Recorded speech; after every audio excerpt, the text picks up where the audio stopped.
keeping my finger on the pulse of this situation. Apparently, the mayor doubles down on fighting ICE raids. Now, this is interesting, right? Because you have the mayor of a city going against government jurisdiction. I'm gonna need to keep my eye on this because this is interesting. I think Chicago is. Taking a drink. Chicago is a sanctuary city. And I think this is why I heard that even the damn hood is working together with ICE to get the violent, dangerous criminals out of their streets. So let's give us a watch. Garrett Tenney is live for us in Chicago. Garrett. Yeah, Harris, those proposed changes would have allowed Chicago police to work with ICE only in cases involving a violent criminal, which is the kind of people state and local officials claim they don't want to be here. Instead, progressives on the city council have spent the past week preparing to fight this expected ICE operation by canvassing Latino neighborhoods to pass out these flyers, telling folks to not open their doors and to remain silent if ICE agents show up looking for any convicted criminals. Yeah, and again, this is the emotional manipulation being used. Like, they're conflating all immigrants with the illegal ones and with the violent illegal immigrants. So I'm honestly not surprised. People, the fear is palpable. The fear is vocalized by our residents. People in the streets are saying that they're scared that ICE agents will show up at their doorsteps, at their workplaces, at their places of worship, or places of going to school. They're scared of that. That is a problem. Governor J.B. Pritzker could... Yeah, and they're utilizing fear and discontent to kind of freak everyone the fuck out. But, and again, will problems and will issues happen? Probably. But we shouldn't have, the fact of the matter is, we shouldn't have gotten to this point. Like, laws and legislations were put in place to get us to here. And now that we're to this point, there will be friction. Push for changes in the state sanctuary policies to allow Illinois police to cooperate in some limited way. But he hasn't given any indication that that is something he is even considering, despite repeatedly saying criminal illegal migrants should be arrested and removed. If there are violent criminals who have been convicted of violent crimes, who are undocumented, they are supposed to be deported. That is the law of the United States and has been for quite a long time. Yeah, they should have been out of here already, but because of activists and legislation pushed by the city, by interest groups, they were allowed to just go free right back in the community with nothing being done about them. I don't want them in my state. I don't want them in the country. If you're going to commit crimes and you're undocumented, you don't deserve to stay in this country. The sad irony here is that by not helping to remove those folks, Democrats here say that the folks they are trying to protect, those law-abiding individuals who are here illegally, by not cooperating with ICE, more of those very individuals are inevitably going to get picked up by ICE while agents are trying to track down those who are the most dangerous. One example, Harris, during an ICE operation in Chicago back in 2018, agents arrested 156 migrants. Of those, only 74 had criminal convictions. The other half were folks who just got caught up and were collateral arrest. Tom Home and others are warning we're almost certainly going to see a lot more of that because of these sanctuary policies. Yeah, and the sanctuary policies will be the reason, right? Like, in all actuality, the city should have cracked down on these, but instead, they elected policies and elected officials to keep them effectively protected, right? Like, will there be problems? Will there be negatives? Will there be issues that spawn from this? Absolutely. Like, yeah. But we shouldn't have gotten to this point, is what I'm trying to say. Harris? And just so I'm clear, I mean, if they came here illegally, they already committed a crime. They broke our laws of sovereignty. So there's Yeah, she is absolutely correct. I mean, they've already committed the crime. Even if in certain cases it's justified. Like, even if they were, you know, leaving a country to protect themselves, like, they still committed a crime, right? 156, yes, 74 had committed crimes either in their former countries or in this one. But the balance of that was, from what you're saying, and that's what I want to get straight, they were here illegally anyway.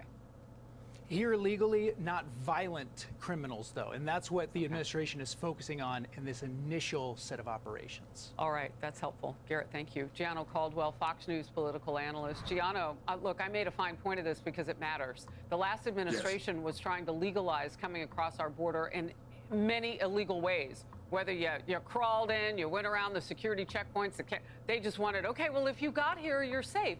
That's not how it works. That's not sovereignty. That's an open door. Yeah, and, like, you can really just draw conclusions to, like, people's private property, people's house. Like, it's like letting just anyone squat in your house. You'll be like, fuck no, right? You know, you allow people in your house, you'll allow people in your community, you allow people in your country, and this isn't something that should really be debated, right? I mean, every other country acts this way. Like, the borders are already drawn. You can cry about it, but again, I don't think America should be the savior of any other country on the planet. Like, I think we have American citizens to look after, and I use that Americans specifically, even if you're an American migrant that is here legally, I still consider you an American. If you're illegal, I don't. And even if you are here to work, I mean, if you're illegal, right? It's just you have companies choosing to pay you less. Like, there's this thing called a protection tax that Walmart has to pay undocumented migrants. And newsflash, that doesn't actually exist. It's just a means to pay them a hell of a lot less than the minimum wage. You have no bargaining power. You're forced to be overworked 12 hours a day, 7 days a week. Like, you have no bargaining power until you become a citizen. And once that happens, right, then you have all the bargaining power. So picking up these people along with the violent criminals, what would you rather not do? Just not pick up anybody? That's what they wanted. Exactly right. Today is different. Exactly Trump's in right. office. 100%. And Governor J.B. Pritzker is speaking out of both sides of his mouth, saying he doesn't want violent criminals there. But yet, people, as you mentioned, they broke the law and they came over here. It's the exact same thing. You committed a crime by entering the United States of America, and it has cost us in blood and treasure. Blood by the 100,000 plus people who've overdosed on a drug, and we've seen that in recent years since Biden has taken office, and treasure with the billions of dollars of resources that are being usurped from the people of Illinois and the people of the city of Chicago, New York, and all across the country. It must come to an end, and thank God. Absolutely. And again, thinking of all like in the previous video I did about the person who committed 17 crimes and was let out, that's time, money, and effort being used to effectively micromanage that one individual, where it could have just been a clear-cut case of him getting sent the fuck out. No, because of sanctuary policy, he was let back into community to do more crime. I don't know if it said the 17 he did here in America or at his home country, right? But yeah, you have already convicted illegal immigrants doing a crime, and they are repeat offenders, and they should have been gone, but because of policies, because of corruption, because of underhanded deals, because of social and political reasons, they remained here. God, this day has come with Donald Trump in office to get the country back on its feet. Well, look, you knew that there'd be pushback. There has been from day one with that immediate lawsuit slew against DOJ, the Department of Government Efficiency. Now there's more legal action. Democratic attorneys general are suing across the country. They're suing President Trump over his birthright citizenship executive order. Here's a map showing the lawsuit spread across 22 states. Constitutional law professor Jonathan Turley says he believes this issue could make it all the way to the U.S. Supreme Court. Watch. I believe it will, because most of the courts are stacked in Trump's favor, because the Republicans have effectively the Senate, the court, the House of Representatives. So yeah, I think this is also something you gotta keep your finger on.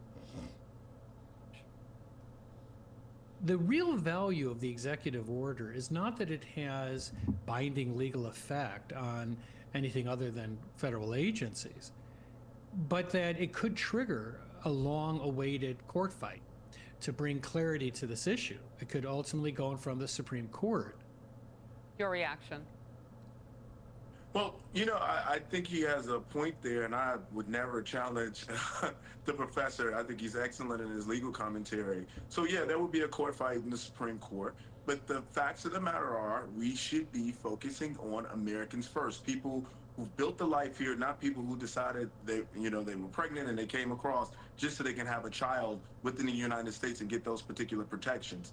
That's usurping, again, resources from Americans. And it's an issue we've been dealing with for decades. That's why it is imperative that Congress comes up with an immigration plan that's going to take care of all of these issues, because we've been talking about it for decades. Things need... Yeah, and people don't like their hospitality taken advantage of, and that is a system being taken advantage of. Like, there's this odd correlation between all the immigration happening in the past 4 years and trafficking, human trafficking, what Obama calls modern day slavery. Like, there is a correlation being done, and what we need to do is figure out what the fuck they are, instead of crying about an issue like this that should have already been done. Like, this should be an open and closed case, but people are fighting against it for some reason.